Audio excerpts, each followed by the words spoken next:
ॐ नमामीशमीशाननिर्वाणरूपं विभुं व्यापकं ब्रह्मवेदस्वरूपं निजं निर्गुणं निर्विकल्पं निरीहं चिदाकाशमाकाशवासं भजेऽहं निराकारमोङ्कारमूलं तुरीयं गिराज्ञानकोदीतमीशं गिरीशं करालं महाकालकालं कृपालं गुणाकारसंसारभारं नतोऽहं तुषारात्रिसङ्काशगौरं गभीरं मनोभूतकोटिप्रभाश्रीशरीरं स्फुरन्मौलिकल्लोलिनीचारुगङ्गा लसद्बालपालेन्दुकण्ठे भुजङ्गा चलत्कुण्डलं भ्रूसुनेत्रं विशालं प्रसन्नाननं नीलकण्ठं दयालुं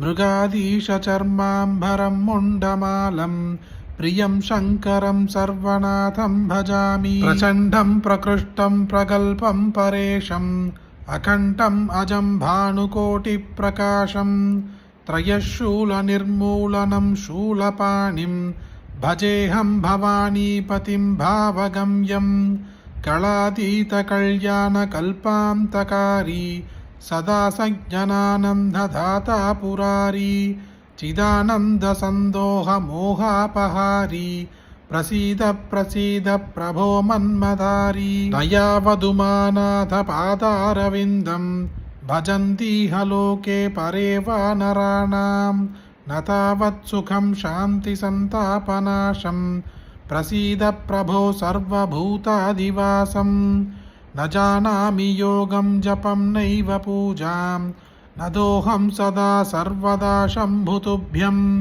जराजन्मदुःखौकतातभ्यमानं प्रभो पाहि आपन्नमामीश शम्भो रुद्राष्टकमिदं प्रोक्तं विप्रेण हरदोषये ये पठन्ति नरा भक्त्या ತೇಷಾಂ ಶಂಭು ಪ್ರಸೀದತಿ. ಅಥರ್ವವೇದ ರಚಿತ ಮಹಾಶಿವ ಮಂತ್ರ ಜೀವನದಲ್ಲಿ ಶುಭ ಸಂಕೇತವನ್ನು ಕೊಡುವ ಈ ಸ್ತೋತ್ರವನ್ನು ನೀವೊಬ್ಬರೇ ಕೇಳಿದರೆ ಸಾಕ.